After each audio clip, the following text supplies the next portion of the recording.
ಆತ್ಮೀಯರೇ, ಅಭ್ಯುದಯ ಕನ್ನಡ ಯೂಟ್ಯೂಬ್ ಚಾನಲ್ಗೆ ಆತ್ಮೀಯವಾಗಿರ್ತಕ್ಕಂಥ ಸ್ವಾಗತ. ಪ್ರಿಯರೇ, ಶಿವರಾತ್ರಿ ಹತ್ತಿರ ಬಂತು. ಶಿವರಾತ್ರಿಯಲ್ಲಿ ಶಿವನ ಮಹಿಮೆಯನ್ನು ಹೇಳ್ತಕ್ಕಂಥ ಅನೇಕ ಕಥೆಗಳು ನಮಗೆ ಸಿಗುತ್ತೆ.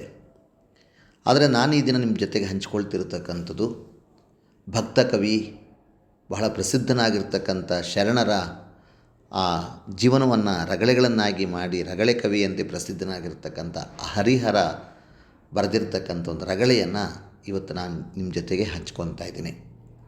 ದೇವನೊಲಿದನ ಕುಲವೇ ಸತ್ಕುಲಂ, ಮಾದರ ಚೆನ್ನಯ್ಯನ ರಗಳೆಗೆ ಸಂಬಂಧಪಟ್ಟಿರ್ತಕ್ಕಂಥ ಒಂದು ಅದ್ಭುತವಾದ ಒಂದು ರಗಳೆಯನ್ನು ನಾನು ನಿಮ್ಮ ಜೊತೆಗೆ ಹಂಚ್ಕೊತಾ ಹೋಗ್ತೀನಿ. ತುಂಬ ಚೆನ್ನಾಗಿದೆ. ಈ ಒಂದು ಮೂಲ ಪಠ್ಯದೊಂದಿಗೆ ನಾವು ಇದನ್ನು ಅರ್ಥ ಮಾಡ್ಕೊಳ್ತಾ ಹೋದರೆ ಭಾಷೆಯನ್ನು ಕಲಿಯೋದಕ್ಕೂ ಅನುಕೂಲ ಆಗ್ತದೆ. ಯಾರ್ಯಾರು ನಾವು ಕೆಲವು ಎಕ್ಸಾಮಿನೇಷನ್ಸ್ಗೆ ಪ್ರಿಪೇರ್ ಆಗ್ತಾಯಿದ್ದೀರ ಅವ್ರಿಗೂ ಕೂಡ ಇದನ್ನು ಭಾಳ ಉಪಯೋಗ ಆಗುತ್ತೆ ಅನ್ನೋ ಕಾರಣಕ್ಕೋಸ್ಕರವಾಗಿ ಹರಿಹರನ ರಗಳೆಯನ್ನೇ ನಾನು ಮೂಲವಾಗಿಟ್ಕೊಂಡು ಅದನ್ನು ನಿಮ್ಮ ಜೊತೆಗೆ ವಿವರಣೆ ಕೊಡ್ತಾ ಹೋಗ್ತೀನಿ. ತಡ ಮಾಡೋದು ಬೇಡ, ಪ್ರಾರಂಭ ಮಾಡೋಣ. ಶ್ರೀ ಶಿವನ ಸಜ್ಜೆ ಎನಿಸುವ ಚೋಳ ದೇಶವದು, ಈಶಭಕ್ತ ರಜಕೆ ನಿಜ ಸುಖ ನಿವಾಸವದು. ಶ್ರೀ ಶಿವನ ಯಾವುದೇ ಪದ್ಯ ಪ್ರಾರಂಭ ಮಾಡಬೇಕಾದ್ರೆ ಶ್ರೀಕಾರದೊಂದಿಗೆ ಆರಂಭ ಮಾಡ್ತಕ್ಕಂಥದ್ದು ಭಾರತೀಯ ಪರಂಪರೆ. ಕನ್ನಡದ ಅನೇಕ ಕವಿಗಳು ಕೂಡ ಇದನ್ನೇ ಅವರು ಅನುಸರಿಸ್ಕೊಂಡು ಬಂದಿದ್ದಾರೆ. ಶ್ರೀ ಶಿವನ ಮಂಗಳಕರನಾಗಿರ್ತಕ್ಕಂಥ ಶಿವನ ಸಜ್ಜೆ ಎನಿಸುವ, ಸಜ್ಜೆ ಅಂದರೆ ಹಾಸಿಗೆ ಅಂತ, ಶಯಾಗೃಹ ಎನಿಸುವ ಚೋಳ ದೇಶ. ಇದು ನಮ್ಮ ತಮಿಳುನಾಡಲ್ಲಿರ್ತಕ್ಕಂಥ ಚೋಳ ದೇಶ. ಅಲ್ಲೇ ಹೆಚ್ಚು ಪ್ರಸಿದ್ಧವಾಗಿರ್ತಕ್ಕಂಥದ್ದು. ಅಂದರೆ ಆ ಪ್ರದೇಶದಲ್ಲಿ ಅವರು ಆಳ್ವಿಕೆ ಮಾಡಿದ್ದು. ಚೋಳದ ಸಂಬಂಧಪಟ್ಟ ಕರ್ನಾಟಕದ ಕೆಲವು ಭಾಗಗಳು ಕೂಡ ಅವರು ಆಳ್ವಿಕೆ ಮಾಡಿದ್ದಾರೆ. ಆದರೆ ತಮಿಳುನಾಡು ಬಹಳ ಪ್ರಸಿದ್ಧವಾಗಿರ್ತಕ್ಕಂಥದ್ದು. ಈಶ ಭಕ್ತ ರಜಕೆ, ರಜ ಅಂದರೆ ಸಮೂಹ ಅಂತ. ಯಾರ ಭಕ್ತರು ಶಿವಭಕ್ತರ ಸಮೂಹಕ್ಕೆ ನಿಜ ಸುಖ ನಿವಾಸವದು. ನಿಜ ಸುಖ ಅಂದರೆ ಆ ಶಾಶ್ವತವಾದ ಆನಂದವನ್ನು ಕೊಡ್ತಕ್ಕಂತಹ ಮನೆ. ಆ ಊರು ಹೇಗಿತ್ತು ಅಂತ ಕವಿ ಹೇಳ್ತಾನೆ ನೋಡಿ. ಬೆಳೆಯಿಲ್ಲದಿಳೆಯಿಲ್ಲ ಬನವಿಲ್ಲದೂರಿಲ್ಲ, ನೆಳಲ ತಂಪಿಲ್ಲದ ಆರಾವೆ ಇಲ್ಲದ ಎಡೆಯಿಲ್ಲ. ಬೆಳೆಯಿಲ್ಲದ, ಎಲ್ಲೋ ಏನೋ ಒಂದು ಬೆಳೆ ಇಡ್ತಕ್ಕಂಥ ಭೂಮಿ ಅಂತೆ, ಬರಡು ಭೂಮಿ ಅಂತಕ್ಕಂಥದ್ದು ಇಲ್ಲೇ ಇಲ್ಲ. ಬನ ವನ, ತತ್ಸಮ ತದ್ಭವ. ಬನವಿಲ್ಲದ ನೋಡಿ, ಬನ ತದ್ಭವ ರೂಪ, ವನ ಅದು ಸಂಸ್ಕೃತ ರೂಪ, ತತ್ಸಮ ರೂಪ. ಬನವಿಲ್ಲದ, ಉದ್ಯಾನವಿಲ್ಲದ ಊರಿಲ್ಲ. ನೆಳಲ ತಂಪಿಲ್ಲದ, ನೆರಳಿನ ತಂಪು ಇಲ್ಲದೇ ಇರತಕ್ಕಂತಹ ಆರವೇ ಅಂದರೆ ತೋಟಗಳು ಇಲ್ಲದ ಎಡೆ ಇಲ್ಲ. ಅಂದರೆ ಆ ಊರಲ್ಲಿ ಎಲ್ಲಿ ನೋಡಿದ್ರೂ ಕೂಡ ಆ ಚೋಳ ದೇಶದಲ್ಲಿ ಸಮೃದ್ಧಿಯಾಗಿರ್ತಕ್ಕಂಥ ಬೆಳೆ ಇದೆ. ಅನೇಕ ರೀತಿಯ ವನಗಳಿವೆ, ತೋಟಗಳಿವೆ. ಎಲ್ಲ ಕಡೆಗೂ ನೆರಳು ತುಂಬಿಕೊಂಡು ಆನಂದವಾಗಿರ್ತಕ್ಕಂತಹ ದೇಶ ಅದು. ಅಲ್ಲಿ ಯಾವ ನದಿ ಹರಿತಾ ಇತ್ತು? ಕಾವೇರಿ ಸೋಂಕಿದರ ಪಾವಮಂ ಸೋವೇರಿ, ಕಾವೇರಿ ಸಕಲ ಸಸ್ಯಾಳಿಯಂ ಕಾವೇರಿ. ನೋಡಿ, ಆ ಕಾವೇರಿ ನದಿಯು ಸೋಂಕಿದರ ಅಂದರೆ ಸ್ಪರ್ಶಿಸಿದವರ, ಪಾಪಮಂ ಪಾಪವನ್ನು, ದ್ವಿತೀಯ ವಿಭಕ್ತಿ ಪ್ರತ್ಯಯ, ಸೋವೇರಿ ಅಂದರೆ ಹೋಗಲಾಡಿಸಿ, ಕಾವೇರಿಯು ಸಕಲ ಸಸ್ಯಾಳಿಯಂ, ಸಸ್ಯ ಪ್ಲಸ್ ಆಳಿ ಸಸ್ಯಾಳಿ ಅಂದರೆ ಆಳಿ ಅಂದರೆ ಸಮೂಹ ಅಂತ, ಸಸ್ಯಗಳ ಸಮೂಹವನ್ನು ಕಾವೇರಿ ಉತ್ಸಾಹಗೊಳಿಸಿ ಸಮೃದ್ಧಿಗೊಳಿಸ್ತಕ್ಕಂಥದ್ದು. ನೋಡಿ, ಆ ಕಾವೇರಿ ಅನ್ನೋದನ್ನೇ ಯಾವ್ಯಾವ ರೀತಿಯ ಪದಗಳಲ್ಲಿ ಅದನ್ನು ಬಳಸಿದ್ದಾರೆ ಅಂತ ಗಮನಿಸ್ಬೇಕು ನೀವು. ಅಂದರೆ ಕಾವೇರಿ ನದಿಯಾಗಿದೆ. ಆ ಕಾವೇರಿ ನದಿ ಅಂತಕ್ಕಂಥದ್ದು ಕಾವೇರಿಯು ಸಕಲ ಸಸ್ಯಾಳಿಯನ್ನು ಉತ್ಸಾಹಗೊಳಿಸಿ, ಕಾವೇರಿ ಉತ್ಸಾಹಗೊಳಿಸ್ತಕ್ಕಂಥ ರೀತಿಯಲ್ಲಿ ಈ ಪದವನ್ನು ಬಳಸಿದ್ದಾರೆ. ಅಂದರೆ ಆ ಕಾವೇರಿ ನದಿಯಿಂದ ಅಲ್ಲಿ ಪಾಪನಾಶ ಆಗ್ತಾಯಿತ್ತು, ಸಸ್ಯಗಳು ಸಮೃದ್ಧಿಯಾಗಿ ಬೆಳೀತಿತ್ತು. ಹರಿದಳಾದೇಶದಳು ಹರಭಕ್ತಿ ರಸದಂತೆ, ಧರಣಿ ತಳಕ್ಕಮೃತ ವಿಮಲ ವಾರಿಧಿಯಂತೆ. ಆ ದೇಶದಲ್ಲಿ ಹೆಂಗಿತ್ತಪ್ಪ ಅಂದರೆ, ಆ ದೇಶದಲ್ಲೂ ಹರಭಕ್ತಿ ರಸದಂತೆ, ಹರ ಶಿವ, ಹರಿ ವಿಷ್ಣು, ಹರಿ ಭಕ್ತಿ ರಸದಂತೆ, ಶಿವನ ಭಕ್ತಿಯ ರಸದಂತೆ ಆ ನದಿ ಹರಿತಾ ಇತ್ತಂತೆ. ಧರಣಿ ತಳಕ್ಕೆ, ಧರಣಿ ಅಂದರೆ ಭೂಮಂಡಲಕ್ಕೆ, ಅಮೃತ ವಿಮಲ ವಾರಿಧಿಯಂತೆ, ಅಮೃತ ಶ್ರೇಷ್ಠವಾಗಿರ್ತಕ್ಕಂಥ ದೇವಲೋಕದ ಆ ಒಂದು ಆಹಾರ ಆ ಅಮೃತ ವಿಮಲ ವಾರಿಧಿಯಂತೆ ಶ್ರೇಷ್ಠವಾಗಿರ್ತಕ್ಕಂತಹ ವಾರಿಧಿ ಅಂದರೆ ಸಮುದ್ರದ ರೂಪದಲ್ಲಿ ಆ ವಾರಿಧಿ ಅಂದರೆ ಸಮುದ್ರ ಅಂತ, ಸಮುದ್ರದಂತೆ ಆ ನದಿ ಅದು ವಿಶೇಷವಾದ ಅಮೃತದ ಸಮೃದ್ಧದಂತೆ ಅದು ಹರಿತಾ ಇದ್ದಾಳೆ. ಇಂತಪ್ಪದೇಶವಂ ಪಾಲಿಸುವ ಭೂಮಿಪಂ ಸಂತತಂ ಕರಿಕಾಲ ಚೋಳನೆಂಬ ನೃಪಂ. ಇಂಥ ಸಮೃದ್ಧಿಯಾಗಿರ್ತಕ್ಕಂತಹ ದೇಶದಲ್ಲಿ ಯಾವಾಗಲೂ ಕೂಡ ಭೂಮಿಯನ್ನು ಕಾಪಾಡ್ತಕ್ಕಂಥವನು ಕರಿಕಾಲ ಚೋಳನೆಂಬ ನೃಪ. ನೃಪ ಅಂದರೆ ರಾಜ. ಕರಿಕಾಲ ಚೋಳ ಅಂತಕ್ಕಂತಹ ರಾಜನು ಈ ಒಂದು ದೇಶವನ್ನು ಆಳ್ವಿಕೆ ಮಾಡುತ್ತಿದ್ದನು. ಆ ಚೋಳರಾಜನೊಪ್ಪುವ ರಾಜಧಾನಿಯೊಳು ವಾಚಾಮಗೋಚರ ವಧೂ ವಾಚಾಮಗೋಚರ ವಧೂ ಎನಿಸಿದ ಅವನಿಯೊಳು. ಆ ರಾಜನು ಒಪ್ತಕ್ಕಂತಹ ರಾಜಧಾನಿಯಲ್ಲಿ ವಾಚಾಮಗೋಚರ ಅಂದರೆ ಮಾತಿನಿಂದ ವರ್ಣಿಸಲು ಅಸಾಧ್ಯವಾಗಿರ್ತಕ್ಕಂತಹ ಆ ಭೂಮಿಯಲ್ಲಿ, ಅಂತಹ ಶ್ರೇಷ್ಠವಾದ ಸಂಪದ್ಭರಿತವಾಗಿರ್ತಕ್ಕಂತಹ ಆ ನಾಡಿನಲ್ಲಿ ಜಾತಿ ಮಾದರ ಚೆನ್ನನೆಂಬ ನಾಮಂ ತನಗೆ ಓತಿರ್ಪುದು ಅನ್ವರ್ಥವಾಗೆ ಮೆರೆದುದು ಉರ್ವರೆಗೆ. ಉರ್ವರೆ ಅಂದರೆ ಭೂಮಿಯ ಮೇಲೆ ಆ ಒಂದು ಹೆಸರು ಯಾವುದತ್ತು ಅಂದರೆ ಜಾತಿ ಮಾದರ ಚೆನ್ನಯ್ಯನೆಂಬ ಹೆಸರು. ಅವನ ಜಾತಿನಲ್ಲಿ ಮಾದರ ಜಾತಿಯಾಗಿದ್ದವನು.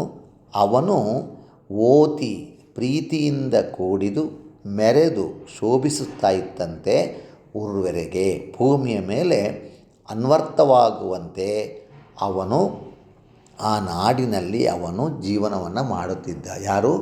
ಜಾತಿಯಿಂದ ಅವನು ಮಾದರ ಜಾತಿ ಸೇರಿರ್ತಕ್ಕಂತಹ ಚೆನ್ನ ಅಂತಕ್ಕಂಥ ಒಬ್ಬ ವ್ಯಕ್ತಿ. ಇರ್ದು ಶಂಕರನ ಗುಪ್ತಾರಾಧನೆಗೆ ನಚ್ಚಿ ಸಾರ್ದು ಶಿವಭಕ್ತಿಯಂ ಬಿರಿದಿಚ್ಛೆಗೆ ಮೆಚ್ಚಿ.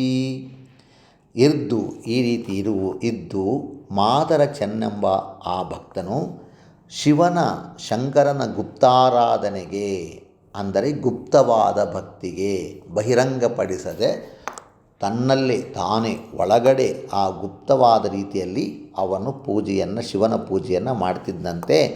ನಚ್ಚಿ ಮನಸೋತು ಸಾರ್ದು ಶಿವಭಕ್ತಿಯಿಂದ ಬಿರಿದ ಬಯಲು ಮಾಡದ ಇಚ್ಛೆಗೆ, ಯಾವತ್ತೂ ತನ್ನ ಶಿವನ ಭಕ್ತಿಯನ್ನು ಅವನು ಯಾರಿಗೂ ಹೊರಗಡೆಗೆ ತೋರಿಸ್ತಿರಲಿಲ್ಲ. ಇಂಥವನು ಹೇಗಾಯಿತು? ಭಕ್ತಚೋಳ ತೊರಗವಂ ಬದುಕಬೇಕೆಂದು ಯುಕ್ತಿಯಂ ಕಾಯಕಮನ್ ಎಡೆಗೊಂಡನ್ ಒಲಿದಂದು. ಭಕ್ತಚೋಳ, ಆ ಚೋಳರಾಜನು ಕೂಡ ಶಿವನ ಭಕ್ತ. ಅವನ ತುರಂಗ ಅಂದರೆ ಕುದುರೆ ಅಂತ, ತುರಂಗಮಂ ಕುದುರೆಗಳು ಬದುಕಬೇಕೆಂದು, ಅವುಗಳು ಜೀವಿಸಬೇಕು, ಚೆನ್ನಾಗಿರಬೇಕು ಅಂತ ಯುಕ್ತಿ ಅಂದರೆ ಕುಶಲತೆ, ನೈಪುಣ್ಯ ಅಂತಕ್ಕಂಥದ್ದು. ಕಾಯಕ ಅಂದರೆ ಕೆಲಸವನ್ನು ಮಾಡ್ತಿದ್ದಂತೆ. ಅಂದು ಒಲಿದು ಎಡೆಗೊಂಡನ್, ಏನು ಮಾಡ್ದ ಇವನು? ಕುಶಲತೆಯಿಂದ ಶಿವಭಕ್ತನ ಆಗಿರ್ತಕ್ಕಂಥ ಚೋಳನ ಕುದುರೆಗಳು ಚೆನ್ನಾಗಿರಬೇಕು ಅಂತ ಇವನು ಕಾಯಕ ಮಾಡ್ತಿದ್ದ. ಏನದು ಕಾಯಕ ಅಂದರೆ ಹುಲ್ಲನ್ನು ತರ್ತಕ್ಕಂತಹ ಕಾಯಕ, ಕುದುರೆಗಳಿಗೆ ತಿನ್ನಿಸ್ತಕ್ಕಂಥ ಹುಲ್ಲು. ಕಂಪಣದ ಹುಲ್ಲ ಕಾಯಕವನೆ ಮರೆ ಮಾಡಿ ಹೆಂಪಿಂದೆ ಶಿವನ ನರ್ಚಿಸುತ್ತಿಪ್ಪನ್ ಒಡಗೂಡಿ. ಕಂಪಣದ ಮೇವಿನ ಹುಲ್ಲು ಹುಲ್ಲು ತರ್ತಕ್ಕಂತಹ ಕಾಯಕವನ್ನೇ ಮರೆ ಮಾಡಿ ಅದನ್ನೇ ತನ್ನ ಭಕ್ತಿಗೆ ಮರೆ ಮಾಡಿಕೊಂಡು ಹೆಂಪು ಅಂದರೆ ಪೆಂಪು ಅಂದರೆ ಹಿರಿಮೆಗಿಂದ ಶಿವನನ್ನು ಒಡಗೂಡಿ ಜೊತೆಗೂಡಿ ಅರ್ಚಿಸುತ್ತಿಪ್ಪನು. ಶಿವನ ಪೂಜೆಯನ್ನು ಮಾಡ್ತಾ ಇದ್ದಾನೆ. ಆ ಶಿವನ ಪೂಜೆ ಬೇರೆಯವ್ರಿಗೆ ಯಾರಿಗೂ ಗೊತ್ತಾಗೋದಿಲ್ಲ. ಅವನು ಮಾಡೋದು ಹೇಗಪ್ಪ ಅಂದರೆ ಹುಲ್ಲನ್ನು ತರುವ ಕುದುರೆಗಳಿಗೆ ಹುಲ್ಲು ತರ್ತಕ್ಕಂಥ ಕೆಲಸವನ್ನೇ ಮಾಡ್ತಾ ಅವನು ಶಿವನ ಭಕ್ತಿಯಿಂದ ಪೂಜಿಸುತ್ತಿದ್ದನು. ಶಿವನನ್ನು ಭಕ್ತಿಯಿಂದ ಪೂಜೆ ಮಾಡ್ತಿದ್ದ. ಆ ಪೂಜೆ ಬೇರೆ ಯಾರಿಗೂ ಗೊತ್ತಾಗ್ತಿರಲಿಲ್ಲ. ಇವನು ಬೆಳಿಗ್ಗೆ ಅಷ್ಟೊತ್ತಿಗೆ ಹುಲ್ಲು ತರಕ್ಕೆ ಹೋಗ್ತಾನೆ ಅಂತ ಜನಕ್ಕೆ ಅರ್ಥವಾಗ್ತಿತ್ತು. ಒಳಗೆ ಭಕ್ತಿಯ ತಂಪು ಹೊರಗೆ ಜನ್ಮದ ಸೊಂಪು, ಒಳಗೆ ಮುಕ್ತಿಯ ಗುಂಪು ಹೊರಗೆ ಜಾತಿಯ ಹೆಂಪು. ಒಳಗೆ ಭಕ್ತಿಯ ತಂಪು, ಆ ಭಕ್ತಿಯ ಸುಖ ಅಂತರಂಗದಲ್ಲಿ ಶಿವನನ್ನು ಪೂಜೆ ಮಾಡ್ತಾ ಇದ್ದಾನೆ, ಅವನಿಗೆ ಸಂತೋಷ ಸಿಗ್ತಾ ಇದೆ. ಹೊರಗೆ ಜನ್ಮದ ಸೊಂಪು, ಬಹಿರಂಗದಲ್ಲಿ ಜೀವನದ ಸೊಗಸು, ಆ ಕಾಯಕವನ್ನು ಮಾಡ್ತಾ ಇದ್ದಾನೆ. ಒಳಗೆ ಮುಕ್ತಿಯ ಗುಂಪು, ಅವನಿಗೆ ಮೋಕ್ಷದ ಆ ಗುಂಪು, ನಾನು ಪರಮಾತ್ಮನ ಜೊತೆಗೆ ಇರಬೇಕು, ಅವನೊಂದಿಗೆ ನಾನಿರಬೇಕು, ಲೀನವಾಗಬೇಕು ಅನ್ನುವ ಒಳಬಯಕೆ ಇದೆ. ಗಾಂಭೀರ್ಯದಲ್ಲಿ ಅವನು ಹೊರಗಡೆ ತೋರಿಸ್ತಾ ಅಂತಿಲ್ಲ. ಬಹಿರಂಗದಲ್ಲಿ ಹೊರಗೆ ಜಾತಿಯ ಹೆಂಪು ಆ ಪೆಂಪು ಹಿರಿಮೆ, ತಾನು ಯಾರಿಗೂ ಕೂಡ ತನ್ನನ್ನು ತಾನು ಬಹಿರಂಗಪಡಿಸಿಕೊಳ್ಳದೆ ತನ್ನ ಕಾಯಕವನ್ನು ತಾನು ನಿಷ್ಠೆಯಿಂದ ಮಾಡ್ತಾ ಇದ್ದಾನೆ. ಹೇಗಿತ್ತು ಆ ನಿಷ್ಠೆ? ತೈಲದ ತೆರೆದ ಕಾಷ್ಟದಾಗ್ನಿಯ ತೆರದೆ, ನೆಲದ ಮರೆಯೊಳಗೆ ತೊಳಗುವ ನಿಧಾನದ ತೆರದೆ. ಎಷ್ಟು ಚೆನ್ನಾಗಿ ಕವಿ ಹೇಳ್ತಾರೆ ನೋಡಿ. ತೈಲದ ತೆರದೆ ಅಂದರೆ ಎಳ್ಳಿನ ಕಾಳಿನಲ್ಲಿರ್ತಕ್ಕಂಥ ಎಣ್ಣೆಯ ರೀತಿಯಲ್ಲಿ. ಎಣ್ಣೆ ಒಳಗಡೆ ತಿಲದ ಒಳಗಡೆ ಇದೆ, ಅದು ಬಹಿರಂಗವಾಗಿ ಕಾಣಿಸೋದಿಲ್ಲ. ಅದನ್ನು ಉಜ್ಜಿದ್ರೆ, ಅದನ್ನು ನಾವು ಆ ಎಣ್ಣೆ ತೆಗೆದರೆ ಮಾತ್ರ ಗೊತ್ತಾಗ್ತದೆ. ಅದೇ ರೀತಿಯಲ್ಲಿ ಕಾಷ್ಟದಾಗ್ನಿಯ ತೆರದಿ, ಕಾಷ್ಟ ಅಂದರೆ ಮರ ಅಂತ, ಮರದ ಒಳಗಡೆ ಇರತಕ್ಕಂಥ ಬೆಂಕಿಯ ರೀತಿಯಲ್ಲಿ ಅವನ ಭಕ್ತಿ ಅಂತಕ್ಕಂಥದ್ದು ಅದು ಗುಪ್ತವಾಗಿತ್ತು. ನೆಲದ ಮರೆಯಲ್ಲಿ, ಭೂಮಿಯ ಒಳಗಡೆ ಇರತಕ್ಕಂತಹ ಗುಪ್ತವಾದ ಧನದಂತೆ, ಸಂಪತ್ತಿನಂತೆ ಅವನ ಭಕ್ತಿ ಬಹಿರಂಗಗೊಳ್ತಿರಲಿಲ್ಲ. ನೋಡೋಕ್ಕೆ ಎಳ್ಳು, ಅದರೊಳಗೆ ಎಣ್ಣೆ ಇದೆ. ನೋಡೋಕ್ಕೆ ಅದು ಮರ, ಒಣಗಿರ್ತಕ್ಕಂಥ ಮರ, ಅದರೊಳಗೆ ಬೆಂಕಿ ಇದೆ. ಅದೇ ರೀತಿ ನೆಲ ಕಾಣಿಸುತ್ತೆ, ನೆಲದೊಳಗೆ ಇರ್ತಕ್ಕಂಥ ಹಣ, ಆ ಸಂಪತ್ತು ಕಾಣೋದಿಲ್ಲ. ಅದೇ ರೀತಿ ಚೆನ್ನಯ್ಯ ಕಾಣಿಸ್ತಾನೆ. ಚೆನ್ನಯ್ಯನ ಒಳಗಡೆ ಇರ್ತಕ್ಕಂತಹ ಆ ಒಂದು ಭಕ್ತಿ ಹೊರಗೆ ಕಾಣಿಸ್ತಿರಲಿಲ್ಲ. ಪೆರರರಿಯದಂತೆ ಒಳಗೆ ಲಿಂಗಾರ್ಚನೆಯಲ್ಲಿಪ್ಪ, ಅರಿವಂತೆ ಹೊರಗೆ ಕುಲಧರ್ಮ ಕರ್ಮದೊಳಿಪ್ಪ. ಪೆರರು ಅರಿಯದಂತೆ, ಬೇರೆಯವರು ತಿಳಿಯದಂತೆ, ಒಳಗೆ ಅಂತರಂಗದಲ್ಲಿ ಲಿಂಗಾರ್ಚನೆಯಲ್ಲಿಪ್ಪ, ಲಿಂಗಾರಾಧನೆಯಲ್ಲಿದ್ದಾನೆ. ಹೊರಗಡೆಗೆ ಎಲ್ಲರಿಗೂ ತಿಳಿಯುವಂತೆ ಬಹಿರಂಗದಲ್ಲಿ ಕುಲಧರ್ಮದೊಳಿಪ್ಪ, ತನ್ನ ಕುಲಧರ್ಮ ಏನು, ಆ ಹುಲ್ಲನ್ನು ತರೋದು, ಆ ಒಂದು ಕುದುರೆಗಳಿಗೆ ಮೇಯಿಸುವುದು, ಇದರೊಳಗೆ ಅವನು ಕಾಣ್ಕೊತಿದ್ದ.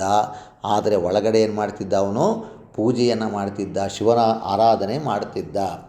ಉದಯ ಸಮಯದೊಳೆದ್ದು ಕಾಂತಾರದೊಳು ಪೊಕ್ಕು, ರಾಗದಿಂ ನಿರ್ಮಳ ನದಿ ತೀರದೊಳು ಪೊಕ್ಕು. ಉದಯ ಕಾಲದ ಸಮಯದಲ್ಲಿ, ಪ್ರಾತಃ ಕಾಲದಲ್ಲಿ ಸೂರ್ಯ ಹುಟ್ಟೋದಕ್ಕಿಂತ ಮುಂಚಿತವಾಗಿ ಎದ್ದು ಬಿಡ್ತಿದ್ದ. ಕಾಂತಾರ ಅಂದರೆ ಕಾಡು ಅಂತ, ಕಾಡಿನೊಳಗೆ ಹೊಕ್ಕು ಪ್ರವೇಶ ಮಾಡಿ, ನಿರ್ಮಳ ನದಿ ತೀರದೊಳು ಪೊಕ್ಕು, ರಾಗದಿಂ ಸಂತೋಷದಿಂದ ನಿರ್ಮಲವಾಗಿ ಹರಿತಿರ್ತಕ್ಕಂತಹ ನದಿ ತೀರದಲ್ಲಿ ಹೋಗಿ, ನುಣ್ಮಳಲದಿಂಟೆಯಳು ತಳಿರ ಹಸೆಯಂ ಹಾಸಿ, ಕಣ್ಮನವನ್ ಅಭವನತ್ತಲು ನಿಲ್ಲಿಸಿ ಕೈವೀಸಿ. ನುಣ್ಮಳಲ ನುಣ್ಣನೆಯ ಮರಳ, ದಿಂಟೆಯಳು ದಿನ್ನೆಯ ಮೇಲೆ, ತಳಿರ ಹಸೆಯಂ ಚಿಗುರಿನ ಹಾಸಿಗೆಯನ್ನು ಹಾಸಿ, ಕಣ್ಮನಂ ಅಭವನತ್ತಲು, ಅಭವ ಅಂದರೆ ಅವನು ಯಾವತ್ತೂ ಹುಟ್ಟದೇ ಇರತಕ್ಕಂಥ ಶಾಶ್ವತವಾಗಿರ್ತಕ್ಕಂತಹ ಆ ಪರಮಾತ್ಮ ಲಿಂಗವನ್ನು ತನ್ನ ಕಣ್ಣಿನಲ್ಲಿ ನಿಲ್ಲಿಸಿಕೊಂಡು, ಮನಸ್ಸನ್ನು ಅವನ ಶಿವನ ಕಡೆಗೆ ನಿಲ್ಲಿಸಿ, ಕೈ ಬೀಸಿ, ಕೈ ನೀಡಿ ತಂದು, ಸಿಂಹಾಸನದ ಮೇಲೆ ವಿಜಯಂ ಗೈಸಿ, ಸಂದಣಿಪನೇಹದಿಂ ಪುರೈಸಿ ಹಾರೈಸಿ. ತಂದು ಸಜ್ಜೆಯಲ್ಲಿದ್ದಂಥ ಲಿಂಗವನ್ನು ತಂದು ಸಿಂಹಾಸನ ಮೇಲೆ ವಿಜಯಗಂಗೈಸಿ ಅಂಗೈಯಲ್ಲಿಟ್ಟುಕೊಂಡು, ಸಿಂಹಾಸನ ಮೇಲೆ ಅಂದರೆ ತನ್ನ ಅಂಗೈಯನ್ನೇ ಸಿಂಹಾಸನ ಮಾಡಿಕೊಂಡು, ಸಂದಣಿಪ ಹೆಚ್ಚಾದ, ನೇಹ ಸ್ನೇಹ ತತ್ಸಮ ತದ್ಭವ, ಪೂರೈಸಿ ಕೂಡಿ, ಹಾರೈಸಿ ಬಯಸಿ ಹಂಬಲಿಸಿ, ಪರಿಮಳದ ತಿರುಳ ನೆನಪ ಮೊಲ್ಲೆ ಮಲ್ಲಿಗೆಗಳಿಂ, ಹರವರಿವ ಕಂಪಿಡುವ ಸಂಪಿಗೆಯ ಅರಳ್ಗಳಿಂ. ಪರಿಮಳದ ಸುವಾಸನೆಯನ್ನು ತಿರ್ತಕ್ಕಂತಹ ತಿರುಳು ಎನಿಪ, ಮಲ್ಲಿಗೆ ನಾನಾ ಥರದ ಹೂಗಳಿಂದ, ಹರವರಿಯ ಹೆಚ್ಚಾದ, ಕಂಪಿಡುವ ಕಂಪಾದ ಸುಗಂಧವನ್ನು ಬೀಸ್ತಕ್ಕಂತಹ ಸಂಪಿಗೆಯಂತೆ, ಜಾಜಿಯಂತೆ ನಾನಾ ಥರದ ಹೂವನ್ನು ತಂದು, ಸಂಪಿಗೆಯ ಹೂಗಳಿಂದ ಮರುಗದವನಂ ಪಚ್ಚೆ ಪಡ್ಡಳಿಯ ಪೂಗಳಿಂ, ಸೊರಗಿ ಹೊನ್ನೆ ಚೆಂಚಗಣಿಲಿಯ ಪೂಗಳಿಂ. ಮರುಗ, ಸುವಾಸನೆ ಬೀಳ್ತಕ್ಕಂಥ ಎಲೆಗಳು ಒಂದು ಬಗೆಯ ಸಸ್ಯ ನೋಡಿದರೆ ನೀವು, ತೇರಿಗೆ ಎಲ್ಲ ಎಸಿತಾರೆ. ಆ ಮರುಗ ತಂದ, ದವನ ತಂದ, ಪಚ್ಚೆ, ಪಡ್ಡಳಿಯ ಪೂಗಳಿ, ಕಣಗಲೆ ಹೂಗಳು, ಸುರಗಿ, ಸುರಹೊನ್ನೆ, ಚಂಗಣಲೆ, ಕೆಂಪಾದ ಕಣಗಲೆ ಹೂವು. ಆ ಹೂಗಳಿಂದ ಆ ದೇವರನ್ನು ಸಿಂಗಾರ ಮಾಡ್ತಿದ್ದಂತೆ. ಸಂಗಡಿಸಿ ಸಿಂಗರಿಸಿ ಹೊಂಗಿ ಹೊರೆಯೇರುತಂ, ಲಿಂಗ ಪೂಜೆಗಳೊಳಗೆ ಮನವಿಟ್ಟು ಮೀರುತಂ. ಸಂಗಡಿಸಿ ಗುಂಪಾಗಿ ಸಿಂಗರಿಸಿ ಆನಂದಪಟ್ಟು ಅದನ್ನೆಲ್ಲ ಅಲಂಕಾರ ಮಾಡ್ತಾ, ಹೊಂಗಿ ಹುಬ್ಬಿ ಹೊರೆಯೇರುತಂ ಉತ್ಸಾಹಗೊಳ್ಳುತ್ತಾ, ಲಿಂಗ ಪೂಜೆಗಳೊಳಗೆ ಲಿಂಗಾರಾಧನೆಯಲ್ಲಿ ಮನವಿಟ್ಟು ಮನಸ್ಸನ್ನಿಟ್ಟು ಮೀರುತ ಮತಿಯಾಗಿ ಆನಂದವನ್ನು ಪಡ್ತಾ ಇದ್ದನಂತೆ. ಅವನಿಗೆ ಖುಷಿ ಯಾವುದಪ್ಪ ಅಂದರೆ, ಸೂರ್ಯ ಹುಟ್ಟೋದಕ್ಕಿಂತ ಮುಂಚಿತವಾಗಿ ಹೋಗೋದು, ಆ ಕಾಡಲ್ಲಿ ಸೇರಿಕೊಂಡು ನದಿಯ ದಡದಲ್ಲಿ ನಾನಾ ರೀತಿಯ ಹೂಗಳಿಂದ ಶಿವನ ಪೂಜೆಯನ್ನು ಮಾಡ್ತಕ್ಕಂಥದ್ದೇ ಅವನಿಗೆ ಆನಂದ ತರ್ತಕ್ಕಂಥದ್ದು. ನಡೆ ತಂದು ಚೋಳನ ತುರಂಗ ನಿಳೆಯದ ಮುಂದೆ ಒಡೆಯ ಅವರೋಪಾದಿಯಲಿ ನೂಕಿ ಬರದಿಂದೆ. ನಡೆತಂದು ಚೋಳರಾಜನ ಮುಂದೆ ತುರಂಗ ನಿಳೆಯದ ಮುಂದೆ ಅಂದರೆ ನಿಲಯ ತುರಂಗ ಅಂದರೆ ಕುದುರೆಗಳ ಲಾಳದ ಮುಂದೆ, ಒಡೆಯನ ವರೋಪೋದಿ ಜೊತೆಯಲ್ಲಿದ್ದವರ ರೀತಿಯಲ್ಲೇ ಯಾರ್ಯಾರ ಜೊತೆಯಲ್ಲಿದ್ದರೋ ಅವ್ರ ಜೊತೆಯಲ್ಲಿ ಇವನು ಕೂಡ ಹುಲ್ಲು ತರ್ತಿದ್ದಂತೆ. ಭರದಿಂದೆ ರಭಸದಿಂದೆ ನೂಕಿ ಹುಲ್ಲನ್ನು ದಬ್ಬಿ ತಳ್ಳಿ, ಬಳಲು ತಂಬಂದು ಆಯಾಸದಿಂ, ಬಳಲು ತಂಬಂದು ನಿಜ ನಿಳೆಯದೊಳು ಕುಳ್ಳಿರ್ದು ತೊಳಿಪ ಶಿವಲಿಂಗದತ್ತ ಚಿತ್ತಂ ಸಾರ್ದು. ಬಳಲು ತಂಬಂದು ಆ ಹುಲ್ಲು ತಂದು ಪಾಪ ಆಯಾಸ ಪಟ್ಕೊಂಡು ತನ್ನ ಮನೆಯ ಮುಂದೆ ಕುಳಿತುಕೊಂಡು ಥಳಿಸ್ತಕ್ಕಂತಹ ಶಿವಲಿಂಗದತ್ತ ಶಿವನ ಆ ಲಿಂಗದ ಕಡೆಗೆ ಚಿತ್ತಂ ಸಾರ್ದು, ಚಿತ್ತ ಅಂದರೆ ಮನಸ್ಸು ಸಾರ್ದು ಆಕರ್ಷಿತವಾಗಿ ಅವನು ಆ ರೀತಿ ಆ ಪೂಜೆಯನ್ನು ಮಾಡ್ತಾ ಈ ರಾಜನಿಗೆ ರಾಜನ ಕುದುರೆಗಳಿಗೆ ಹುಲ್ಲನ್ನು ತರ್ತಾ ಅವನಿರಬೇಕಾದ್ರೆ, ಎರೆಬೋನಮಂ ಪಿಡಿತರಲ್ಲಿ ತಮ್ಮರಸಿಯರು ಹರನಿತ್ತು ದಂಭಕ್ತಿಯಿಂದ ಕಡುಬಡವೆಯರು. ಹೀಗೆ ಇರಬೇಕಾದ್ರೆ ಕಡುಬಡವೆಯರು ಭಾಳ ಬಡತನ ಇರ್ತಕ್ಕಂಥ ಅವನ ಹೆಂಡತಿ ತಮ್ಮರಸಿಯರು, ಅರಸಿ ಅಂದರೆ ಹೆಂಡತಿಯರು, ಭಕ್ತಿಗಿಂದ ಹರನಿತ್ತುದಂ ಶಿವ ಕೊಟ್ಟಿದ್ದನ್ನೇ ಅವನೇನು ಪರಮಾತ್ಮ ಕೊಡ್ತಾನೋ ಅದನ್ನೇ ಇವರು ಆಹಾರ ತಯಾರು ಮಾಡಿ, ಬೋನ ಅಂದರೆ ಅನ್ನವನ್ನು ತಯಾರು ಮಾಡಿ ಅಲ್ಲಿ ಪಿಡಿದರ್ ತಂದು, ಭಾಳ ಬೆಳಿಗ್ಗೆಯಿಂದ ಪಾಪ ಹುಲ್ಲು ತಂದಿದ್ದಾನೆ, ಸುಸ್ತಾಗ್ಬಿಟ್ಟಿದೆ, ನನ್ನ ಪತಿ ದೇವರು ಗಂಡಂಗೆ ಸುಸ್ತಾಗ್ಬಿಟ್ಟಿದೆ ಅಂತೇಳಿ ತಂದು ಕೊಟ್ರಂತೆ. ಪಿಡಿಯಲ್ ಉಳ್ಳದನೇ ಅಮೃತದ ಸಮಾನಮಂ ಮಾಡಿ, ತಡೆಯದೆ ಶಿವಂಗೆ ಸುಖದಿಂದರ್ಪಿತಂ ಮಾಡಿ. ಪಿಡಿಯಲ್ ಅದನ್ನು ಅವ್ರು ಹೆಂಡತಿ ಕೊಟ್ಟಿದ್ದು ತಗೊಂಡ, ಉಳ್ಳೋದನ್ನು ಇರುವುದನ್ನೇ ಅಮೃತ ಸಮಾನವಾಗಿ ಮಾಡಿ, ಅಮೃತಕ್ಕೆ ಸಮಾನ ಅಂತ ಭಾವಿಸಿ, ತಡ ಮಾಡದೆ ಶಿವನಿಗೆ ಮೊದಲು ಶಿವನಿಗೆ ಕೊಟ್ಬಿಟ್ಟಂತೆ, ಸುಖದಿಂದ ಅರ್ಪಿತಂ ಮಾಡಿ ಅರ್ಪಣೆಯನ್ನು ಮಾಡಿ ಆಮೇಲೆ ಅವನು ತೆಗೆದುಕೊಂಡ. ಲಿಂಗ ಪ್ರಸಾದವಂ ಸಾದರಂ ಕೈಕೊಂಡು, ಜಂಗಮಂ ನಿಧಾನವೆನಿಪ್ಪ ಸುಖಮನ್ ಎಡೆಗೊಂಡು. ಲಿಂಗ ಪ್ರಸಾದವನ್ನು, ಲಿಂಗಾರ್ಪಿತವಾಗಿರೋ ಪ್ರಸಾದವನ್ನು ಸಾದರಂ ಕೈಕೊಂಡು ಆದರಪೂರ್ವಕವಾಗಿ ಸ್ವೀಕರಿಸಿ, ಜಂಗಮ ನಿಧಾನನನ್ ಜಂಗಮ ನಿಧಿಯಾಗಿರ್ತಕ್ಕಂತಹ ಆ ಚೆನ್ನಯ್ಯನು ಸುಖಮನೆಡೆಗೊಂಡು ಸುಖದಿಂದ ಕುಡಿದವನಾಗಿ ಇದ್ದನು. ಹೀಗಿದ್ದಾಗ ಏನಾಯಿತು, ಈ ತೆರೆದೊಳ್ 60 ವತ್ಸರಂ ನಡೆವುತಿರೇ ಭೂತಲದೊಳ್ ಅತಿಗುಪ್ತ ಪೂಜೆ ದಳವೇರುತ್ತಿರೇ. ಈ ತೆರದಲ್ಲಿ ಈ ರೀತಿ ಪ್ರತಿನಿತ್ಯ ಹೋಗೋದು, ಹುಲ್ಲು ತರೋದು, ಶಿವನ ಪೂಜೆ ಮಾಡೋದು, ನಾನಾ ಹೂಗಳಿಂದ ಅಲಂಕಾರ ಮಾಡೋದು, ಮನೆಗೆ ಬರೋದು, ಆ ಹೆಂಡತಿ ಕೊಟ್ಟಿರ್ತಕ್ಕಂಥ ಆಹಾರವನ್ನು ಮೊದಲು ಶಿವನಿಗೆ ಅರ್ಪಣೆ ಮಾಡೋದು, ಆಮೇಲೆ ತಾನು ಸ್ವೀಕಾರ ಮಾಡೋದು. ಈ ರೀತಿ ಮಾಡ್ತಾ 60 ವರ್ಷ ಆಯಿತಂತೆ. ಈ ಭೂಮಿಯಲ್ಲಿ ಅತಿ ಗುಪ್ತವಾಗಿರ್ತಕ್ಕಂಥ ಪೂಜೆ ಇದು ನಡೀತಾ ಇತ್ತು. ಹೀಗೆ ಬರ್ತಾ ದಳವೇರುತ್ತಿರೆ ವೃದ್ಧಿ ಹೊಂದುತ್ತಾ ಇದ್ದಾಗ, ಹೊರನೊಲ್ದು ಚನ್ನನಂ ಮೆರವೆನ್ ಈಧರೆಗೆಂದು ಪುರಹರಂಸಲೆ ಸಂತಸಂಬಡುತ್ತಿರಲೊಂದು ದಿವಸದೊಳು ಎಂದಿನಂದಲೋಲ್ ಹೊಲನಂ ಹೊಕ್ಕು ಶಿವಲಿಂಗ ಪೂಜೆಯಂ ಮಾಡಿ ಹರುಷಂ ಮಿಕ್ಕು. ಹರನೊಲ್ದು ಶಿವನು ಇವನ 60 ವರ್ಷಗಳ ಭಕ್ತಿಯನ್ನು ಮೆಚ್ಚಿಬಿಟ್ಟ.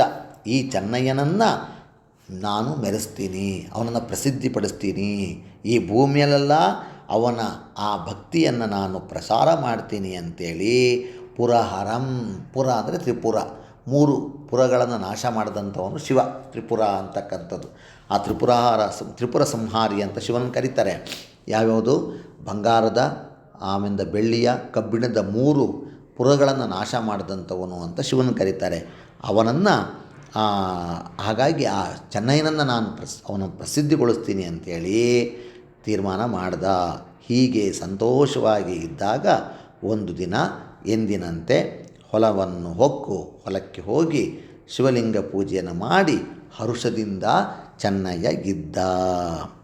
ಬೇಗದಿಂಪೊಲುಗೊಯ್ದು ಮೈನನೊಳ್ ನೆರವೇರಿ ರಾಗದಿಂ ಗಳಗಳನೆ ನೆಡುತ್ತ ನಡೆತರುತ್ತರಮ್ಮೀರೆ. ಬೇಗದಿಂ ಬೇಗನೆ ಪುಲುಗೊಯ್ದು ಹುಲ್ಲನ್ನು ಕೊಯ್ದ, ಮೈನನೊಳು ಮೈಲವರ್ಣದ ಎತ್ತಿನ ಮೇಲೆ ನೆರೆಹೇರಿ ಆ ದೊಡ್ಡ ಆ ಒಂದು ಹುಲ್ಲಿನ ಹೊರೆಯನ್ನು ಎತ್ಕೊಂಡು ಹಾಕ್ಕೊಂಡು ರಾಗದಿಂ ಸಂತೋಷದಿಂದ ಗಳಗಳನೆ, ನೋಡಿ ಇದು ಅನುಕರಣಾವ್ಯಯ, ಗಳಗಳನೆ ಇದಕ್ಕೆ ಅರ್ಥ ಸಿಗೋದಿಲ್ಲ, ಅನುಕರಣೆ ಮಾಡ್ತಕ್ಕಂಥದ್ದು ಅನುಕರಣ ಅವ್ಯಯ. ಮೀರೆ ಮುನ್ನುಗ್ಗಿ ನಡೆತರುತ್ತರಂ ನಡ್ಕೊಂಡು ಬರ್ತಾ ಇದ್ದ. ಕಂಪಣದ ತಾಣದಳು ಹುಲ್ಲನೊಲವಿನ್ನೂಕಿ ಸೋಂಪೇರಿ ಚಿತ್ತಜಾರಿಯ ಚಿತ್ತಮಂ ಸೋಂಕಿ. ಕಂಪಣದ ತಾಣದಳು, ತಾಣ ಅಂದರೆ ಸ್ಥಳ ಅಂತ, ತಾಣದಳು ಹುಲ್ಲನ್ನು ಒಟ್ಟುವ ಸ್ಥಳದಲ್ಲಿ ಹುಲ್ಲನ್ನು ಒಲವಿನಿಂ ಪ್ರೀತಿಯಿಂದ ತಳ್ಳದಂತೆ, ಬೇಸರದಿಂದ ಅಲ್ಲ. ತಾನು ಮಾಡೋ ಕೆಲಸ ಅಷ್ಟು ನಿಷ್ಠೆ ಇತ್ತು ಚೆನ್ನಯ್ಯನಿಗೆ. ಅವನು ಪ್ರೀತಿಯಿಂದ ಆ ಹುಲ್ಲನ್ನು ನೂಕಿ ಸೋಂಪೇರಿ ಸುಖದಿಂದ ಸಂತೋಷದಿಂದ ಕೂಡಿ ಚಿತ್ತಜಾರಿ, ಚಿತ್ತಜಾರಿ ಅಂದರೆ ಅಂದರೆ ಚಿತ್ತ ಮನಸ್ಸಿನಲ್ಲಿ ಹುಡ್ತಕ್ಕಂಥ ಅಜ, ಚಿತ್ತ ಪ್ಲಸ್ ಅಜ ಚಿತ್ತಜ. ಚಿತ್ತ ಅಂದರೆ ಮನಸ್ಸಿನಲ್ಲಿ ಹುಡ್ತಕ್ಕಂಥವನು ಯಾರು? ಮನ್ಮಥನಿಗೆ ಶತ್ರು ಯಾರು? ಮನ್ಮಥನ ಅರಿ ಅಂದರೆ ಶತ್ರು, ಅರಿ ಅಂದರೆ ಶತ್ರು ಅಂತ. ಯಾರು ಮನ್ಮಥನಿಗೆ ಶತ್ರು? ಈಶ್ವರ. ಆ ಈಶ್ವರನ ಮನಸ್ಸನ್ನು ಸೋಂಕಿ ಇವನು ಸ್ಪರ್ಶ ಮಾಡ್ತಂತೆ. ಮನೆಗೆ ಬಂದನಂ ಅನುಮಿಸುತ್ತೇ ಕುಳ್ಳಿರ್ದು, ಮನೆಗೆ ಬಂದ ಅನುಮಿಸುತ್ತೆ ಆತರ ಪಡುತ್ತಾ ಕುಳ್ಳಿರ್ದು ನೆನವುತ್ತಿರೆ. ಅವನು ಶಿವನ ಭಕ್ತಿ, ಶಿವನನ್ನೇ ನೆನಪು ಮಾಡ್ಕೊತಾ ಇದ್ದಾನೆ. ವನಿತೆ ತಂದ, ಆ ಹೆಂಡತಿ ತಂದ. ಅಂಬ ಕಳಮಂ ಆ ಗಂಜಿ ತಂದು ಕೊಟ್ಲಂತ. ಇವತ್ತು ಅವ್ರ ಮನೇಲಿ ಏನಿತ್ತೋ ಏನೋ ಪಾಪ, ಅನ್ನದ ಗಂಜಿನೋ ಅಥವಾ ರಾಗಿ ಗಂಜಿನೋ ತಂದುಕೊಟ್ಟಿಯಾಳೆ. ಅದನ್ನು ಮೆಲ್ಲನೇ ನಿಧಾನವಾಗಿ ಈವುತ್ತಿರೆ. ಯಾರಿಗೆ? ಆ ಗಂಡನಿಗೆ ಕೊಟ್ಟಿದ್ದಾಳೆ. ಆ ಕೊಡ್ತಿದ್ದಂಗೆ ಅವನು ಹೇಳ್ದಂತೆ, ರುಚಿಯಾಹ ಶಿವಲಿಂಗವಂ ತಾಗೆ ಸುದೆಯ ಕಡು ಸವಿಯಿಂದ ನೂರು ಮಾಡಿಸಿ ಸವಿಯಾಗೆ. ಆಮ್ರ ರುಚಿ, ಮಧುರವಾದ ಆಮ್ರ ಅಂದರೆ ಸಾರು ಅಂತ. ಆಮ್ರದ ರುಚಿ, ಆಮ್ರ ಈ ಪದವನ್ನು ಹಳ್ಳಿ ಕಡೆ ಬಳಸ್ತಾಯಿದ್ರು, ಆಮ್ರ ಕೊಡಿ ಅಂತ. ಆಮ್ರ ಅಂದರೆ ಸಾರು ಅಂತ. ಮಧುರವಾಗಿರ್ತಕ್ಕಂತಹ ಆಮ್ರದ ರುಚಿ ಅದು. ಆಹಾ, ಶಿವಲಿಂಗಕ್ಕೆ ತಾಗಿ, ಶಿವಲಿಂಗವನ್ನು ತಾಗಲು ಸುಧೆ ಅಂದರೆ ಅಮೃತದ ಕಡು ಸವಿಯಿಂದೆ, ಅದಕ್ಕಿಂತಲೂ ಹೆಚ್ಚಾಗಿರ್ತಕ್ಕಂತಹ ರುಚಿಯಿಂದ 100 ಮಾಡಿಸಿ, 100 ಪಟ್ಟು ಜಾಸ್ತಿ ಆಯ್ತಂತೆ. 100 ಸವಿಯಾಗಿ ರುಚಿಯಿಂದಿರಲು, ಅಷ್ಟು ಅಮೃತಕ್ಕೂ ಮಿಗಿಲಾಗಿರ್ತಕ್ಕಂಥ ರುಚಿ ಆ ಗಂಜಿಯಲ್ಲಿತ್ತಂತೆ. ಯಾರು ಕೊಟ್ಟ ಗಂಜಿ? ಚೆನ್ನಯ್ಯನ ಕೊಟ್ಟಿರ್ತಕ್ಕಂಥ ಗಂಜಿ. ಸವಿದು ದಣಿವೆಸಿದೆ ಅಂದರೆ ದಣಿವು ಎಸೆಯದೆ ಆಯಾಸಗೊಳ್ಳದೆ ಸವಿದು ರುಚಿ ನೋಡಿದಂತೆ ಆಸ್ವಾದಿಸಿ ಗುರುಮೂರ್ತಿ ಯಾರು? ಪರಮಾತ್ಮನಾಗಿ ಶಿವನು ಉರವಣಿಸಿ ಬೇಗನೆ ಸವಿಯನ್ನು ಸವಿಸುತ್ತಾ, ಆಹಾ ಎಷ್ಟು ಚೆನ್ನಾಗಿದೆ ಗಂಜಿ, ಎಷ್ಟು ಚೆನ್ನಾಗಿದೆ ಅಂಥೇಳಿ ಅವನೆಲ್ಲ ಅಂಬಳಕಮೆಲ್ಲವಂ ಅಂಬಲಿ ಎಲ್ಲವನ್ನೂ ಲವಲವಿಸಿ ಉತ್ಸಾಹದಿಂದ ಕೂಡಿ ಸ್ವೀಕಾರ ಮಾಡಿಬಿಟ್ಟ. ಈಶ್ವರ ಚೆನ್ನಯ್ಯ ಕೊಟ್ಟಿರ್ತಕ್ಕಂತಹ ಅಷ್ಟೂ ಗಂಜಿಯನ್ನು ಕುಡಿದು ಏನೆಂಬೆನ್ ಆ ಚನ್ನನೊಡನೊಂದಾಗಿ ಉಂಡನ್ ಅಭವಂ ಸ್ವರ್ಗಮರ್ತ್ಯಕ್ಕೆ ಹೊಸದಾಗಿ. ಸ್ವರ್ಗಮರ್ತ್ಯಲೋಕಕ್ಕೆ, ಸ್ವರ್ಗ ಅಂದರೆ ದೇವಲೋಕ, ಮರ್ತ್ಯಲೋಕ ಅಂದರೆ ಭೂಲೋಕ ಸ್ವರ್ಗಲೋಕಕ್ಕೂ ಆಶ್ಚರ್ಯವಾಗುವಂತೆ ಆ ಅಂದರೆ ಆ ಅಂಬಲಿಯನ್ನೆಲ್ಲವನ್ನೂ ಕೂಡ ಇವನು ಈಶ್ವರ ಅದನ್ನು ಕುಡಿದುಬಿಟ್ಟ, ತಿಂದ್ಬಿಟ್ಟ. ಇದು ಯಾವತ್ತೂ ಈ ರೀತಿ ಮಾಡಿರಲಿಲ್ಲ.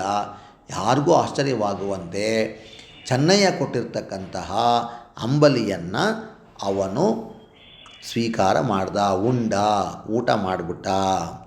ಆ ಸಮಯದಲ್ಲಿ ಇಲ್ಲೇನಾಯಿತು ನೋಡಿ. ಹಿರೆ ನಿತ್ಯ ನೇಮಕ್ಕೆ ಚೋಳರಾಯಂ ಬಂದು ಹರನಾಲಯಂ ಪೊಕ್ಕು ಕೈ ಮುಗಿಯುತ್ತಾನಿಂದು. ಹೀಗೆ ಇರಲು ನಿತ್ಯ ನೇಮಕ ಆ ಚೋಳರಾಜನು ಬಹಳ ಶಿವಭಕ್ತ. ಅವನು ಕೂಡ ಬಂದು ಚೋಳರಾಜ ಬರ್ತಾನೆ, ಶಿವನ ಆಲಯಕ್ಕೆ, ಹರನ ಆಲಯಕ್ಕೆ ಪ್ರವೇಶ ಮಾಡ್ತಾನೆ. ಕೈ ಮುಗಿಯುತ್ತಾ ನಿಂತಂತೆ ದೇವಾನ್ನ ದಿವ್ಯಾನ್ನ ಅಮೃತಾನ್ನವಂ ಬಡಿಸಿ ಓಸವಿ ಸಾಲಿಡುವ ಶಾಕಂಗಳಂಬಡಿಸಿ. ದೇವಾನ್ನ, ದೇವತೆಗಳಿಗೆ ಯೋಗ್ಯವಾಗಿರ್ತಕ್ಕಂಥ ಅನ್ನ, ದಿವ್ಯವಾದ ಉತ್ತಮವಾಗಿರ್ತಕ್ಕಂಥ ಅನ್ನ, ಅಮೃತ ಸಮಾನವಾಗಿರ್ತಕ್ಕಂಥ ಅನ್ನವನ್ನು ಬಡಿಸಿ ನೀಡಿ, ಓವಿ ಸುವಾಸನೆಯಿಂದ ಕೂಡಿದ ಸವಿ ಸಾಲಿಡುವ ಸವಿಯಾಗ ಸಾಲು ಸಾಲಾದ ಶಾಕಂಗಳಂಬಡಿಸಿ, ಪಲ್ಯಗಳು, ನಾನಾ ಥರದ ಪಲ್ಯಗಳನ್ನೆಲ್ಲ ಮಾಡಿದ್ದಾನೆ. ಶಿವನಿಗೆ ಅವನು ಉಣಬಡಿಸಿದ್ದಾನೆ. ಏನೇನು ಮಾಡಿದ್ದಾನೆ? ಹಪ್ಪಳಂ ಚಿಲುಪಾಲ ಗಟ್ಟಿಗಳನಲ್ಲಲ್ಲಿ ತುಪ್ಪಮಂ ಕೆನೆ ಮೊಸರ ಸಕ್ಕರೆಯನಲ್ಲಲ್ಲಿ. ಹಪ್ಪಳ ತಂದಿಟ್ಟಾನೆ ಈಶ್ವರನಿಗೆ. ಚಿಲಪಾಲ ಗಟ್ಟಿಗಳನ್ನು ಚೆನ್ನಾಗಿ ಕಾಯಿಸಿರ್ತಕ್ಕಂಥ ಹೆಪ್ಪುಗಟ್ಟಿದ ಹಾಲು, ಗಮ್ಮಂತ ವಾಸನೆ ಬರ್ತಕ್ಕಂಥ ಹಾಲು ತಂದಿದ್ದಾನೆ. ಅಲ್ಲಲ್ಲಿ ಆ ಸ್ಥಳದಲ್ಲಿ ಇಟ್ಟಿದ್ದಾನೆ. ತುಪ್ಪವನ್ನು ಹಾಕಿದ್ದಾನೆ. ಕೆನೆ ಮೊಸರು, ಸಕ್ಕರೆ ಎಲ್ಲವನ್ನೂ ಆಯಾ ಸ್ಥಳದಲ್ಲಿ ಶಿವನಿಗೆ ಎಲ್ಲ ನೈವೇದ್ಯಕ್ಕೆ ತಂದಿಟ್ಟಿದ್ದಾನೆ. ಬಡಿಸಿ ಹೆರೆ ಸಾರುತಂ ಹಿಂದಕ್ಕೆ ಸರುತ. ಬಡಿಸಿ ಎಲ್ಲ ಬಡಿಸಿದಂತೆ ಜವನಿಕೆಯನ್ನು ಸರಿಸಿ, ದೇವರು ನೈವೇದ್ಯ ಮಾಡ್ಬೇಕಾದ್ರೆ ಪರದೆ ಹಾಕ್ತಾರಲ್ಲ, ಆ ರೀತಿ ಆ ಜವನಿಕೆ, ಆ ಪರದೆಯನ್ನು ಸರಿಸ್ಬಿಟ್ಟು ಮುಡನೆ ಆರೈ ಎಂದು ಶಿವ, ಅಪ್ಪ ಊಟ ಮಾಡಪ್ಪ, ನಾನು ಇವೆಲ್ಲ ತಂದಿದ್ದೀನಿ, ಸ್ವೀಕಾರ ಮಾಡು ಅಂಥೇಳಿ ನಲವಿಂ ನಮಸ್ಕರಿಸಿ ಆ ಚೋಳರಾಜ ನಮಸ್ಕಾರ ಮಾಡಿ ಹೇಳಿದ್ನಂತೆ, ಇವೆಲ್ಲ ಸ್ವೀಕಾರ ಮಾಡು ಅಂತ ಹೇಳಿದ್ನಂತೆ. ಹೇಳಿದ್ರೆ ಏನಾಯಿತು? ಜವನಿಕೆ ಕಿವಿಯೊಡ್ಡಿ ನೃಪನಾಲಿಸುತ್ತಿರೇ ಸವಿದ ದನಿಗಳಿಂದೆನ್ನಂತೆ ಹಾರುತ್ತಮಿರೇ. ಜವನಿಕೆಗೆ ಅವನು ನೋಡ್ತಿರಲಿಲ್ಲ, ಕಿವಿಯನ್ನು ಆ ಒಂದು ಪರದೆಗೆ ಇಡ್ತಾ ಇದ್ದ. ಕಿವಿ ಹೊಡ್ತಿದ್ದಂತೆ ನೃಪನು ಕೇಳಿಸ್ಕೊತಾ ಇದ್ದರೆ ಶಿವ ಸ್ವೀಕಾರ ಮಾಡ್ತಕ್ಕಂಥದ್ದು, ಅಂದರೆ ಅನ್ನವನ್ನು ತಿನ್ನೋ, ಸಾರು ಕುಡಿತಕ್ಕಂಥದ್ದು, ಪಲ್ಯವನ್ನು ತಿಂತಕ್ಕಂಥದ್ದು, ಈ ರೀತಿ ರುಚಿಯನ್ನು ನೋಡ್ತಕ್ಕಂತಹ, ಎಷ್ಟು ಚೆನ್ನಾಗಿದೆ ಅಂತನೋ ಅಂತ ಲಟ್ಕೆ ಹಾಕೋದು, ಇಂಥ ಸದ್ದನ್ನು ಪ್ರತಿನಿತ್ಯ ಕೇಳ್ತಿದ್ದಂತೆ. ಅಂದರೆ ಚೋಳರಾಜ ತಂದು ಕೊಡ್ತಕ್ಕಂಥ ಪ್ರತಿನಿತ್ಯದ ಆಹಾರವೆಲ್ಲವನ್ನೂ ಕೂಡ ಈಶ್ವರ ರುಚಿಯಾಗಿ ಅದನ್ನು ಅನುಭವಿಸುತ್ತಿದ್ದ, ರುಚಿಯನ್ನು ನೋಡ್ತಾ ಇದ್ದ. ಆದರೆ ಇವತ್ತೇನಾಯಿತು? ಅವತ್ತೆಲ್ಲ ಅದೇ ರೀತಿ ಸ್ವೀಕಾರ ಮಾಡ್ತಾನೆ ಅಂತ ಕಿವಿಯನ್ನು ಆ ಪರದೆಗೆ ಇಟ್ಟು ನಿಂತಿದ್ದಾನೆ. ಆದರೆ ಶಿವನು ಮುಟ್ಟಲಿಲ್ಲ.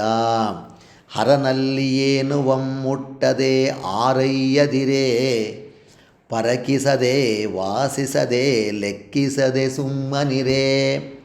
ಹರನ್ ಅಲ್ಲಿ ಆ ಈಶ್ವರ ಏನನ್ನೂ ಮುಟ್ಲಿಲ್ವಂತೆ. ಆರೈಯದೆ, ಊಟ ಮಾಡದೆ ಇದ್ದಾಗ ಪರಕಿಸದೆ, ವಿಚಾರಿಸದೆ, ವಾಸಿಸದೆ, ಮೂಸಿ ನೋಡದೆ, ಲೆಕ್ಕಿಸದೆ, ಗಮನಿಸದೆ ಸುಮ್ಮನೆ ಇದ್ದಂತೆ. ಹಸಿವಾದಾಗ ನಮಗೆ ತಕ್ಷಣ ನಾವು ಹುಡುಕ್ತೀವಿ, ಇದೇನು ಚೆನ್ನಾಗಿದೆ, ಆ ಪಲ್ಯ ಇದೆ, ಇದು ಕೋಸಂಬರಿನ, ಇದು ಹಪ್ಪಳನ, ಗೊಜ್ಜ, ಸಾರ, ಹುಳಿನ, ಪಾಯಸನ ಅಂತ ನಾವು ನೋಡ್ತೀವಿ. ಶಿವನಿಗೆ ಹೊಟ್ಟೆ ತುಂಬಿಬಿಟ್ಟಿದೆ. ಯಾಕೆ? ಅವನು ಚೆನ್ನಾಗಿ ಕೊಟ್ಟಿದ್ನಲ್ಲ ಗಂಜಿ, ಅದನ್ನು ಕುಡಿದ್ಬಿಟ್ಟಿಯಾನೆ, ಇವನಿಗೆ ಹಸಿವಾಗಿಲ್ಲ. ಅದಕ್ಕೆ ಅವನು ಏನನ್ನೂ ಶಬ್ದ ಮಾಡದೇ ಇದ್ದಾಗ ತೊಟ್ಟನೇ ತಕ್ಷಣವೇ ಆ ಜವನಿಕೆಯನ್ನು ಸರಿಸಿ ಆ ಪರದೆಯನ್ನು ಪಕ್ಕಕ್ಕೆ ಸಲ್ಲಿಸಿ ಕಾಣುತಂ ನೋಡುತನ್ ಕೆಟ್ಟೇ ಇಂತೆ ಕಾಯಿತು. ಅಯ್ಯೋ, ರಾಜನಿಗೆ ಗಾಬರಿ ಆಗ್ಬಿಡ್ತು. ಪ್ರತಿನಿತ್ಯ ಈಶ್ವರ ನಾನು ತಂದಿರತಕ್ಕಂಥ ಸುಗಂಧ ಭರಿತವಾಗಿರ್ತಕ್ಕಂಥ ಅತ್ಯಂತ ರುಚಿಯಾದ ಆಹಾರವನ್ನು ಸ್ವೀಕಾರ ಮಾಡ್ತಿದ್ದ, ಇವತ್ತು ಯಾಕಪ್ಪ ಏನೂ ತೊಗೊಳ್ತಾನೆ ಇಲ್ವಲ್ಲ ಅಂಥೇಳಿ ಅವನಿಗೆ ಗಾಬರಿ ಆಗಿಬಿಡ್ತಂತೆ. ಅವನು ಉರವಣಿಸಿ ತವಕಿಸುತ್ತಾ ಕಿತ್ತಲಗನ್ ಕಿತ್ತಂದರೆ ಹೊರೆಯಿಂದ ಆ ಕಿತ್ತಂತೆ, ಅಲಗನ್ ಅಂದರೆ ಖಡ್ಗವನ್ನು ತೆಗೊಂಡಂತೆ, ಕೊಂಡಂ ತೆಗೆದುಕೊಂಡಂತೆ, ಕೊರಳಲ್ಲಿ ಒತ್ತಿ ಹೂಡುತ್ತಿರಲು ಅದನ್ನು ತೆಗೆದುಕೊಂಡು ಕೊರಳಿನಲ್ಲಿ ಆ ಕತ್ತಿಯನ್ನು ಹಿಡ್ಕೊಂಬಿಟ್ಟಿಯಾನೆ, ನಾನು ಕತ್ತರಿಸ್ಕೊಂಬಿಡ್ತೀನಿ ಕತ್ತನ್ನು ಅಂತ ಹೋಗ್ತೀಯಾನೆ. ಒತ್ತಿ ಹೂಡುತ್ತಿರಲು ಶಂಕರಂ ಕಂಡಲ್ಲಿ, ಶಂಕರ ನೋಡಿದಂತೆ ಕಾಣಿಸ್ಕೊಂಡು, ಹೋ ವಿಚಾರವಿಲ್ಲದೆ ಇಂತೂ ಮಾಳ್ಪರೆ, ಆಹಾ ನಿಮ್ಮ ರಸತನಮೆಮ್ಮಲ್ಲಿ ಮಾಳ್ಪರೆ. ಓಹೋ ಏನಯ್ಯ ರಾಜ, ಚೋಳರಾಜ, ವಿಚಾರ ಮಾಡಿದರೆ ಈ ರೀತಿ ಮಾಡ್ತಾರೇನೆಯ ನೀನು? ನಿಮ್ಮ ಅರಸುತನವ, ನಿಮ್ಮ ದೊರೆತನವನ್ನು ನಾನು ನೀವು ಹೇಳ್ದಂಗೆ ಕೇಳಬೇಕು ಅಂತ ನನ್ನ ಮೇಲೆ ಮಾಡ್ತೇನೆ ನೀನು? ನಾನು ತಂದಿಟ್ಟಿನ ಊಟ ತಿನ್ನು ಅಂಥೇಳಿ ನನ್ನ ಮೇಲೆ ಆಜ್ಞೆ ಮಾಡ್ತಿದ್ಯಾ? ರಾಜತ್ವವನ್ನು ತೋರಿಸ್ತಿದ್ಯಾ ಅಂಥೇಳಿ ಶಿವನ ಆ ಒಂದು ಧ್ವನಿ ಕೇಳಿಸ್ತಂತೆ. ಕಂಡಯ್ಯ ಚೋಳ ನಿನಗಿನಿತು ಸೈರಿಣೆಗಿಲ್ಲ, ಉಂಡೆವಾ ಚೆನ್ನ ನೋಡನೇ ನಮಗಿಂದು ಹಸಿವಿಲ್ಲ.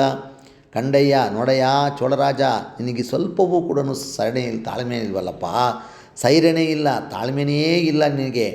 ಆ ಚೆನ್ನನೊಡನೆ, ಆ ಚೆನ್ನಯ್ಯನ ಜೊತೆಗೆ ಊಟ ಮಾಡಿಬಿಟ್ವಿ ನಾವು ಇವತ್ತು, ನಮಗಿಂದು ಹಸಿವಿಲ್ಲ. ಇವತ್ತು ನಾನು ಊಟ ಮಾಡಿಬಿಟ್ಟಿದ್ದೀನಪ್ಪ ಬೆಳಿಗ್ಗೆ ಆಗಲೇ, ನೀನು ತರೋದಕ್ಕಿಂತ ಮುಂಚಿತವಾಗೇ ನಾನು ಚೆನ್ನಯ್ಯನ ಜೊತೆ ಊಟ ಮಾಡಿಬಿಟ್ಟೆ, ನನಗಿವತ್ತು ಹಸುವಿಲ್ಲ. ಕೇಳಂಬಳಕದ ಸವಿಯದನ್ ನೇನೆಂದು ಏನೆಂದೆಂಪಲ್ಲಿ, ಚೋಳಾದಿಗಳು ಪಡೆಯರೇನೆಂದು ಪಣ್ಣಿಪೆಂ. ಅಂಬಕಳದ, ಅಂಬಲಿಯ ಸವಿಯದನ್, ಆ ಸವಿಯನ್ನು ರುಚಿಯನ್ನು ಅದನ್ನು ಏನೆಂದು ನಾನು ಬಣ್ಣಿಸಲಿ, ಏನೆಂದು ಹೇಳಪ್ಪ ನಾನು? ಅದರ ರುಚಿಯನ್ನು ಏನಂತ ಹೇಳೋಕ್ಕಾಗುತ್ತೆ? ಸಾಧ್ಯವೇ ಇಲ್ಲ. ಚೋಳರಾಜರೂ ಕೂಡ ಅದರ ರುಚಿಯನ್ನು ನೋಡೋದಕ್ಕೆ ಸಾಧ್ಯನೇ ಆಗೋದಿಲ್ಲ, ಬಣ್ಣಿಪ್ಪಲು ಆಗೋದೇ ಇಲ್ಲ, ಅಷ್ಟು ರುಚಿ ಇತ್ತು ಅಂದಾಗ, ಎಂದು ಶಿವಲಿಂಗದೊಳುಪುಗಲು ಕಾಣುತಂ ನಿಂದು ಚೋಳವಂ ಕೌತುಕಂ ಮಿಕ್ಕು ನೋಡುತನ್ ಎಂದು ಹೇಳಿ ಆ ಶಿವನು ಆ ಲಿಂಗದಲ್ಲಿ ಪುಗಲು ಪ್ರವೇಶ ಮಾಡಲು ಕಾಣುತ್ತಾ ನಿಂದು ಚೋಳರಾಜನು ಕೌತುಕಂ ಬಿಟ್ಟು, ಅವನಿಗೆ ಆಶ್ಚರ್ಯ ಆಯ್ತಂತೆ. ನೋಡುತ್ತಾ ಅರೆ ಈಶ್ವರ ಈ ರೀತಿ ಹೇಳ್ಬಿಟ್ನಲ್ಲ, ನಾನು ಈಗಾಗಲೇ ಚೆನ್ನೈನ ಮನೇಲಿ ಊಟ ಮಾಡಿಬಿಟ್ಟೆ, ಅಂಬಲಿ ರುಚಿಯನ್ನು ನೋಡ್ಬಿಟ್ಟೆ ಅಂತ ಹೇಳ್ಬಿಟ್ನಲ್ಲ ಅಂಥೇಳಿ ಆಶ್ಚರ್ಯಪಟ್ಟು ಬೆರಗಾಗಿ ಬೆಂಡಾಗಿ ಚೆನ್ನವಂ ಚಿಂತಿಸುತ್ತೆ. ಕರಿಗೊರಳ ನಿಂತೆಂಬರೇ ಎಂದು ಹುರುಡಿಸುತ್ತೆ. ಕರಿಗೊರಳನ್ ಅಂದರೆ ಕಪ್ಪಾದ ನೀಲಕಂಠ, ಕಪ್ಪಾದ ಕೊರಳಿರ್ತಕ್ಕಂತಹವನು ಈ ರೀತಿ ಉಣ್ತಾರಿಯೇ? ಚೆನ್ನಯ್ಯ ಅಂತಕ್ಕಂಥವನು ಯಾರು? ಅವನ ಜೊತೆಯಲ್ಲಿ ಈಶ್ವರ ಊಟ ಮಾಡಿಬಿಟ್ನ. ಇದನ್ನು ಹೊರಡಿಸುತ್ತೆ ಅಂದರೆ ಹುರುಡೋದ್ರೆ ಹೊಟ್ಟೆ ಕಿಚ್ಚುಪಟ್ಬಿಟ್ನಂತೆ ಚೋಳರಾಜ. ನನಗಿಂತ ಶಿವಭಕ್ತ ಯಾರಪ್ಪ? ಪರಮಂಗೆ ಉಣ್ಣಲಿತ್ತ ಕ್ಷರಣಮಂ ನೋಡುವೆಂ, ಯಾರೋ ನನಗೆ ಶ್ರೇಷ್ಠವಾಗಿದ್ದಾನೆ. ಪರಮಂಗೆ, ಪರಮಶಿವನಿಗೆ ಉಣಲಿತ್ತ ಊಟವನ್ನು ಕೊಟ್ಟಿರ್ತಕ್ಕಂಥ ಶರಣನನ್ನು, ಆ ಭಕ್ತನನ್ನು ನೋಡುತ್ತೇನೆ.